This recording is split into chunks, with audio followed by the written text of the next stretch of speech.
मानव भूगोल के तत्व। मानव भूगोल के मूलभूत जो essential facts of human geography है, वो अध्ययन के क्षेत्र में मानव भूगोल विषय क्षेत्र के रूप में ये स्पष्ट किया जाता है कि मनुष्य ने विज्ञान एवं प्रौद्योगिकी के क्षेत्र में विकास करके वातावरण के साथ अपने संबंधों को बदला है। प्राचीन काल में जैसे कि मानते हैं कि मानव प्रकृति द्वारा प्रत्यक्ष रूप से नियंत्रित था, क्योंकि मानव के उस टाइम में प्रौद्योगिकी या टेक्नोलॉजी का विकास नहीं किया था। इसीलिए मानव उस टाइम में पूरी तरह प्रकृति के अधीन था, प्रकृति द्वारा नियंत्रित था, प्रकृति द्वारा संरक्षित था। बट धीरे धीरे जैसे जैसे मानव ने विकास किया है और उसमें समय के साथ परिवर्तन हुआ और उसके जो अपनी टेक्नोलॉजी है, उसका ज्ञान है, विज्ञान है, उसके द्वारा अपने सामर्थ्य से, अपने पुरुषार्थ से मानव ने प्रकृति में बदलाव किया है।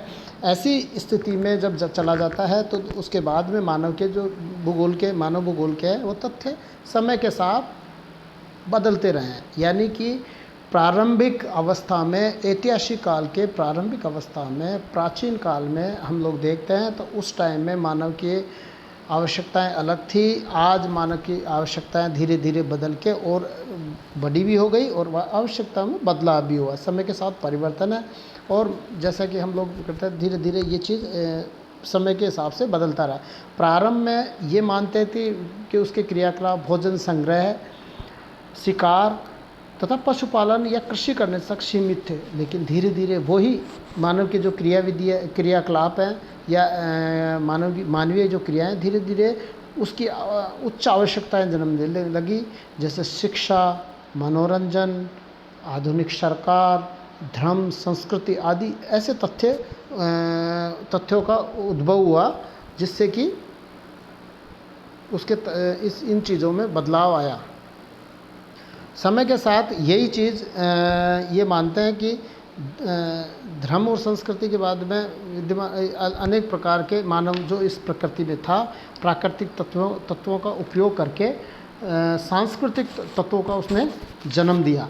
इस ऐसी स्थिति में जब जन्म देने से मानव तथ्य को मानव भूगोल कहा गया और मानव भूगोल के अध्ययन के क्षेत्र में विभिन्न विद्वानों ने अलग अलग तरीके से इसकी व्याख्या करने का प्रयास किया। विभिन्न विद्वानों के जो अलग अलग विभाजन किया गया उनके आधार पर एक हम अध्ययन करने जाएंगे, लेकिन उससे पूर्व ये मानते हैं कि सभी जो भूगोलवेताएँ थे उन्होंने मानव भूगोल के विभिन्न जो तत्वों का निर्धारण करने की बात आई, उस मानव जो essential facts of human geography है उसके मुद्दे पे ये माना कि इन सभी तथ्यों का दो प्रमुख भागों में, दो प्रमुख वर्गों में विभाजित किया जा सकता है। पहला है उनमें भौतिक या प्राकृतिक तथ्य, फिजिकल और नेचुरल फैक्ट्स जो मानव भूगोल के तत्व हैं, और दूसरा सांस्कृतिक या मानवीय तथ्य है, कल्चर जिनको कहेंगे कल्चरल फैक्ट्स। अब इन आधार पे ये मानते हैं कि प्राकृतिक तत्वों में जो तथ्य हैं उनमें साधारण रूप से ये मानते हैं भौगोलिक स्थिति, स्थलाकृति, जलवायु, वनस्पति, जलाशय, जीव जंतु, खनिज पदार्थ या मानवीय जो अलग जो आवश्यकताएं जो प्राइमरी जो नेचुरल रूप से हमको प्राप्त होती है, उन तथ्यों का अध्ययन करते हैं। वो मानव भूगोल का प्राथमिक या वो जो भौतिक या प्राकृतिक तथ्यों में शामिल किया जाता है। दूसरे सांस्कृतिक या मानवीय तथ्य जिनको कल्चरल फैक्ट्स कहा जाता है, इनके अंतर्गत मानव से संबंधित अन्य कारक जैसे जनसंख्या, मानवीय बस्तियाँ, विभिन्न प्रकार के परिवहन मार्ग, कला, साहित्य, शिक्षा, सरकार, धर्म, आचार विचार जैसी चीज़ें इसमें सम्मिलित किया जाता है। इनमें से अनेक प्राकृतिक और सांस्कृतिक तथ्यों का भूगोलवेताओं ने विभाजन अलग अलग प्रकार से किया है। इसमें जो इम्पोर्टेंट है जीन ब्रून्स है, ब्लास है, विडाल्डिला ब्लास, हटिंगटन, ऐसे जो विद्वान हैं इनके अलग अलग प्रकार के तथ्यों का अलग अलग इन्होंने विभाजन किया है। उसमें जीन ब्रून्स, विडाल्डिला ब्लास और हटिंगटन, इनका बहुत ही इम्पोर्टेंट विभाजन है मानव भूगोल से संबंधित तथ्यों का। जीन ब्रून्स के अनुसार मानव भूगोल के तत्व, सबसे पहले हम जो अध्ययन करने जा रहे हैं वो जीन ब्रून्स के जिन तत्वों के बारे में चर्चा करें। जीन ब्रून्स के अनुसार जीन ब्रून्स ने मानव भूगोल के तथ्यों का विभाजन करने के लिए दो प्रमुख आधारों पर बल दिया था। पहला चीज़ थी सभ्यता के विकास के आधार पर, यानी evolution of civilisation, based on evolution of civilisation. इसमें जो मुख्य बिंदु थे सभ्यता के विकास, आप देखो इस लिस्ट में देख रहे हैं, तो उसमें जो इन्होंने फिर 4 भागों में इसको उप विभागों में वर्गीकृत किया ब्रून्स ने। प्रमुख जो इसके सभ्यता के विकास के थी, उनके ये मानते हैं कि वो प्रमुख आवश्यकताएं क्या क्या थी समय के हिसाब से, सब प्राचीन काल में कैसे आवश्यकता थी, वर्तमान काल में कैसे आवश्यकता है।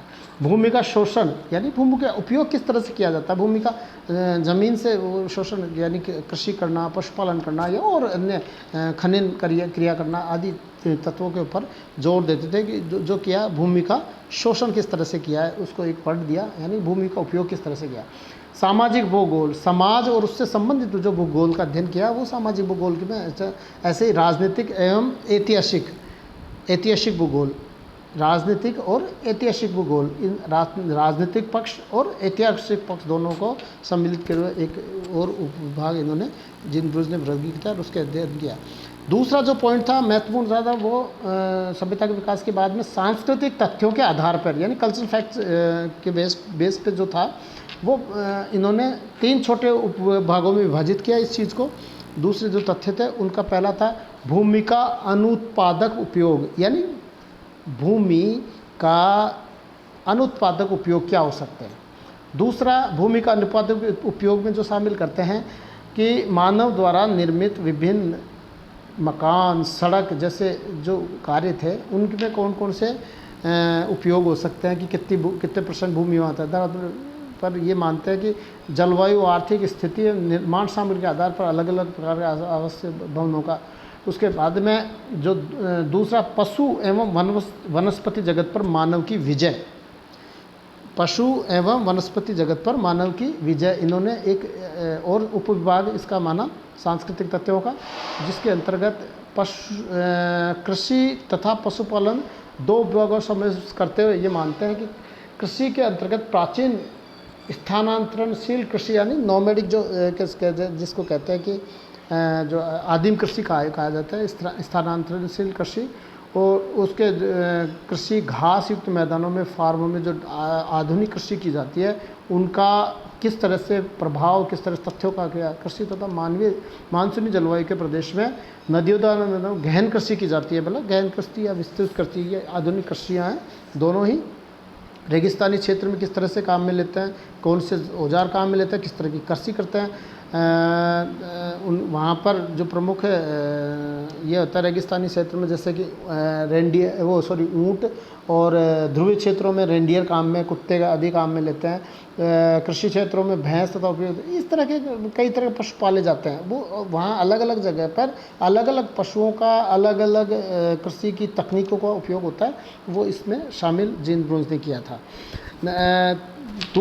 नेक्स्ट है तीसरा जो इस जीन ब्रून्स ने बांटा सांस्कृतिक तथ्यों के अंतर्गत, वो है भूमि का विनाशकारी उपयोग। भूमि का विनाशकारी उपयोग के रूप में जीन ब्रून्स ने कहा कि इसके अंतर्गत ये मानते हैं कि जो विध्वंसकारी तत्व है, स्पेशली लुटेरी अर्थव्यवस्था या आर्थिक लूट भी इनको एक संज्ञा दी थी। इसमें लुटेरी अर्थव्यवस्था में संसाधनों, प्राकृतिक संसाधनों का अत्यधिक दोहन मानव ने अपने स्वार्थ के लिए किया। यही चीज़ इस उपविभाग में या इस तथ्य में, सांस्कृतिक तथ्य में जीन ब्रून्स ने शामिल किया। और इसमें भी जो खनन था, अंधाधुंध बेरहमी से इस प्रकृति का दोहन मानव ने अपने स्वार्थ के लिए अत्यधिक बिना बुद्धिमत्तापूर्ण उपयोग जो किया, वो इस में विध्वंसात्मक कार्य में किया। इसके बाद में जो आता है कि इम्पोर्टेंट, वो ये कहते हैं कि दूसरा जो है विद्वान थे जिन्होंने मानव भूगोल के तत्वों का अलग अलग तरीके से अपने हिसाब से रखे। उनमें थे विडाल डी ला ब्लास, फ्रेंच भूगोलवेत्ता थे, बहुत ही नामी भूगोलवेत्ता रहे हैं। इन्होंने 3 प्रकार से इसके प्रमुख तत्वों को विभाजित किया। पहला था इनका जनसंख्या। जनसंख्या के अंतर्गत ब्लास ने जनसंख्या का वितरण, घनत्व, प्रमुख जनसंख्या समूह, यानी कि एक बड़ा एग्लोमरेशन जिसको कहते हैं, जन समूह किस एरिया में निवास करता है, मानव जनसंख्या का स्थानांतरण या माइग्रेशन, ये भी इन्होंने इम्पोर्टेंट एक तत्व के रूप में मानव भूगोल के तत्व के रूप में शामिल किया। विश्व की विभिन्न मानव प्रजातियों का विकास, वितरण आदि कारकों को इन्होंने इस जनसंख्या नामक जो तथ्य है उसमें शामिल किया।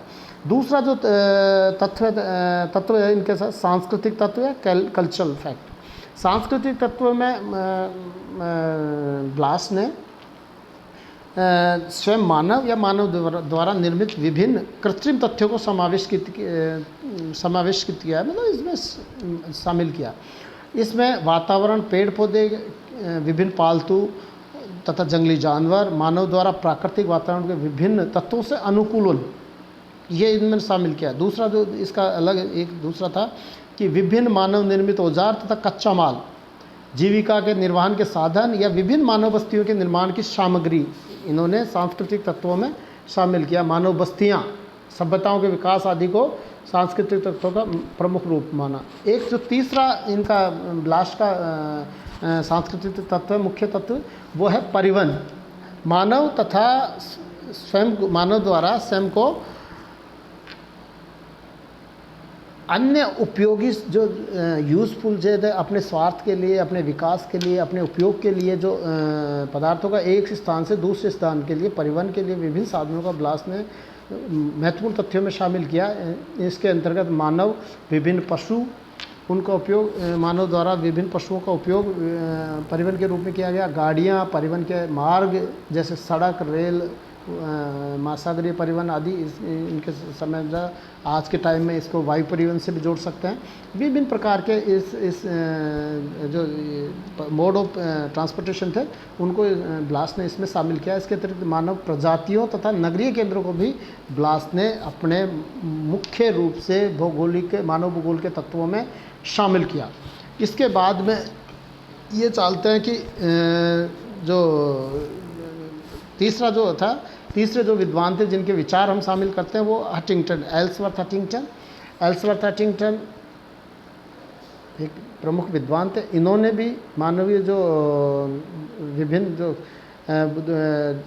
तथ्यों का जो विभाजन किया, उन्होंने दो भागों में किया, भौतिक या प्राकृतिक दशाएं, फिजिकल और नेचुरल कंडीशंस, और दूसरी मानवीय कंडीशन, कल्चरल और ह्यूमन कंडीशंस। इन दोनों में वही सामान्य रूप से इनके भी फिर अलग अलग छोटे रूपों में बांटते गए।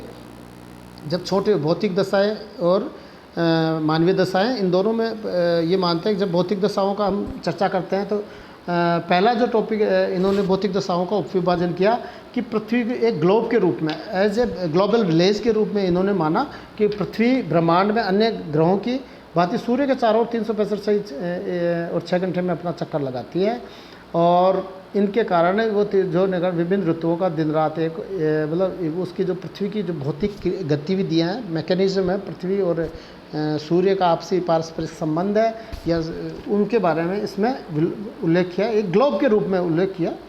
दूसरा है लैंडफॉर्म्स या भू आकार जो पृथ्वी के ग्लोब के ऊपर या पृथ्वी के धरातल के ऊपर महद्वीप, महासागर, पर्वत, पठार, मैदान, विभिन्न प्रकार की इस तरह की जो स्थलाकृतियाँ हैं, उन स्थलाकृतियों के बारे में भी इन्होंने चर्चा करी और इन महत्वपूर्ण तथ्यों में शामिल किया। विभिन्न जो स्थलीय क्षेत्र में रहने वाले लोगों की कार्यकुशलता, रहन सहन, खान पान, वेशभूषा, रीति रिवाज आदि भी अलग अलग होते हैं, उनके बारे में भी जो क्षेत्रीय विभिन्नताएं पाई जाती है उनके बारे में भी इन्होंने इसमें डिस्कस किया और इनको महत्वपूर्ण तथ्य माना। नेक्स्ट जो था इनका जो तथ्य है वो है एल्सवर्थ हटिंगटन का जलाशय मतलब जल, वाटर बॉडी जो भी थी, जलाशय में समुद्र भी होते हैं, महासागर भी होते हैं, झील भी होते हैं और तालाब भी होती है, नदियाँ भी होती है। ये सारे समय में इनको महत्वपूर्ण तथ्य माना। इनके द्वारा मानव की इकोनॉमी चलती है, इनके द्वारा ही मानव का पूरा मानव भूगोल में इनका अध्ययन भी इम्पोर्टेंट है। नदियों जो भाई नदियों के द्वारा खेती है, उपजाऊ मैदानों का निर्माण करना है, खेती जिनके ऊपर खेती की जाएगी, और जलवायु का भी इनके ऊपर प्रभाव पड़ता है। अगर समुद्री किनारों पे सम जलवायु पाई जाती है तो समुद्र से दूर वाले जो भाग है वहाँ विषम जलवायु, कठोर जलवायु पाई जाती है।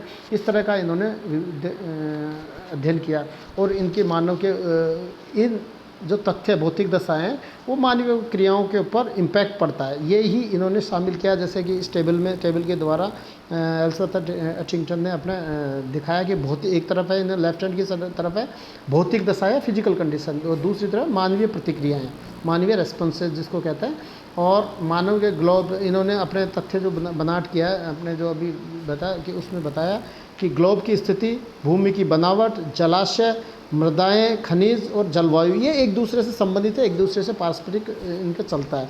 उनकी के बाद में जीवन के भेद इन्होंने जो बताया कि वनस्पति और जीव जंतु दोनों जगत पे इनका इम्पैक्ट पड़ता है, इनका द्वारा प्रभावित होते हैं, और इन सब के मुख्य रूप से मानव बीच में है, मानव केंद्र बिंदु के रूप में मानव इनको शामिल करता है। और एक तरफ दूसरी मानवीय जो रेस्पॉन्स है, मानवीय क्रिया है, मानवीय जो फैक्ट्स हैं, उनमें भौतिक आवश्यकताएं हैं। मानव की कौन कौन सी भौतिक आवश्यकता होती है? भोजन, वस्त्र, शरण का मतलब निवास, औजार, यातायात के साधन, आखेट, मत्स्यन, वो जो भी अपनी एक्टिविटी, अब ये क्रियाएं, आखेट, मत्स्यन, पशुचारण या कृषि, लकड़ी काटना, खनन करना, निर्माण उद्योग, व्यापार करना, स्वास्थ्य, सांस्कृतिक, प्रेरणा, आमोद प्रमोद, सरकार, शिक्षा, विज्ञान, धर्म, कला, साहित्य, सारी चीज़ें ये जो मानवीय क्रियाएं हैं उनके रेस्पॉन्सेस के रूप में मानव के फिर कैटेगराइजेशन करते हैं कि भौतिक आवश्यकताएं कौन कौन सी है। शुरू की भौतिक आवश्यकता है, मुख्य व्यवसाय है, बीच में बै पार्ट के रूप में मुख्य व्यवसाय है। तीसरे कार्यकुशलता, कार्यकुशलता ये सांस्कृतिक जो प्रेरणा, ये स्वास्थ्य, व्यापार, ये सारी चीज़ें हैं, ये कार्यकुशलता को प्रभावित करती है। और उच्च आवश्यकताएं यानी कि लग्जरियस, जो कहते हैं कि एक आवश्यकता है कि प्राथमिक आवश्यकता है या भौतिक आवश्यकता जिसको शामिल किया जाए, हमने शामिल किया। एक होता है कि लग्जरी लाइफ जीने के लिए या उच्च कोटि का लाइफ जीवन जीने निर्वाह के लिए उच्च आवश्यकताएं होती है, उनमें शामिल करते हैं सरकार, शिक्षा, विज्ञान, धर्म, कला और साहित्य। इस प्रकार से एल्सवर्थ एटिंगटन ने जो है उनको अपनी ये मानवीय तथ्य हैं उनको शामिल किया। और मानवीय इन तथ्यों को शामिल करने के बाद में ये चीज़ लाते हैं कि नेक्स्ट इसमें मानते हैं कि मिट्टी और खनिज, जो फोर्थ टॉपिक एल्सवर्थ एटिंगटन का, मिट्टी और खनिज पर ही मानवीय व्यवसाय तथा मानवीय बस्तियों का विकास होता है। उपजाऊ में समतल प्राय मिट्टियों के क्षेत्र में मानवीय क्रिया संपन्न होती है। मानवीय खनिजों की मानवीय मतलब सारी चीज़ें, मिट्टी और खनिज एक दूसरे से मानवीय क्रियाओं का मुख्य आधार है। पांचवा इन्होंने आधार माना, जो महत्वपूर्ण तथ्य माना, वो जलवायु। विभिन्न कृषिगत फसलों का उत्पादन, जलवायु, मानवीय बस्तियां, मानव का विकास, औद्योगिक विकास, व्यापारिक क्रियाएं आदि का संचालन उत्तम जलवायु पर यानी एक अनुकूल जलवायु पर निर्भर करता है। जैसी जलवायु होगी वैसी आर्थिक क्रियाएं होगी, वैसे ही वहाँ फसलों का उत्पादन होगा, व्यापारिक एक्टिविटीज़ होगी, और इनके बाद में निचोड़ के रूप में ऐसे ही औद्योगिक क्लस्टर्स का उनके आपके एग्रीकल्चर और जलवायु पे आधार पे ही इंडस्ट्रियल जो क्लस्टर्स है या औद्योगिक समूह, औद्योगिक क्षेत्रों का निर्माण होगा। ये सारा इन्होंने एल्सवर्थ एटिंगटन ने अपने उसमें माना। इसके इसी तरह कहा जा सकता है कि हमारे जो मानव भूगोल के जो मुख्य तत्व है वो विभिन्न विद्वानों के द्वारा इस तरह से शामिल किया गया और इनके द्वारा अपन ने डिस्कशन किया। ये मुख्य तथ्य थे जिनमें ऑलमोस्ट सभी शामिल है।